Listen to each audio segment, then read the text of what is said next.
Модон тавилга үйлдвэрлэдэг жижиг дунд үйлдвэрийн төлөөлөл ОББТМ компани мод болон төмөр хийц хасалсан ширээ сандлыг үйлдвэрлээд 23 жил болж байна.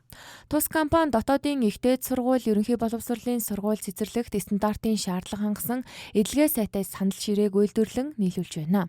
Импортоор орж ирж байгаа ширээ сандал бол жилийн баталгаа хугацаа гэж юм бол байхгүй. Эвдрэл хэмхэрл хийлээ гэхэд эргээд хил гайл руугаа, эргээд хятад улс руугаа ачуулж болохгүй. Манайх болохоор чинь яг өөрсдөө дотооддоо бүрэн 100% чанарын баталгаагаа өгөөд эвдрэл хэмхэрл байгаа бол бид нар өөрсдөө бүтэн гүйцэтгэлээ хийгээд ажиллаа хийгээд засварлалтаа хийгээд өгчдөг. Энэ одоо маш их ширээ сандлууд импортоор авдсан байна. Тэгээ нөгөө импортоор авсан ширээ сандлууд нь яаж яагаад хэмхрээд ингээд хэвчиж байд юм бэ? Одоо сургуулиудаар сая ороод ярилцахад бол ихэнх хүмүүс тэгж хэлж шүү дээ. Ер нь бол импортын одоо хятадын ширээ сандлаасаа илүү Монголын ширээ сандал бол илүү чанартай бүх байдаг.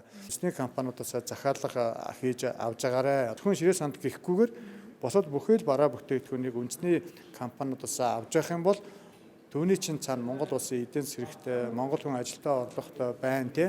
Манай улс модон материал тавилгын 45 орчим хувийг дотоодоос 55 орчим хувийг импортоор авдаг. Тэгвэл дотооддоо үйлдвэрлэсэн сургуулийн сандал ширээ нь импортын сандал ширээнээс эдлэгээ урттай болохыг бүтээгдэхүүн авсан газрын төлөөлөл онцолж байгаа юм а.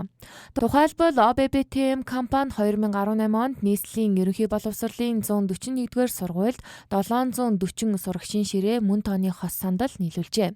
Эвдэрлээ гэхэд буцааж авч яваад цасаад авчираад өчөж байгаа байхгүй. Бид нар Хятадаас одоо ямар нэгэн ширээ сандал нийлүүлээ гэхэд тэр одоо эрг шуурга нь хоорондоо таарна уу, таарахгүй байна уу, илүү ирнэ үү, дутуу ирнэ үү хэн ч хариуцлага байхгүй шүү дээ. Цар тахлын эдийн засгийн хүндрэлч тус компанид нөлөөлж одоогоор үйл ажиллагаагаа хэвийн үргэлжлүүлэхийн тулд Арилжааны банкны 18% хүүтэй бизнесийн зээл авч үйлдвэрлэлээ явуулж байгаа юм а. ОББТМ компани айл өрх албан байгууллага, гэр ахуйн модон тавилга, орчны тогтчлтын хашаа хайс гээд бүх төрлийн төмөр хийцийн бүтээгдэхүүн хийж байна.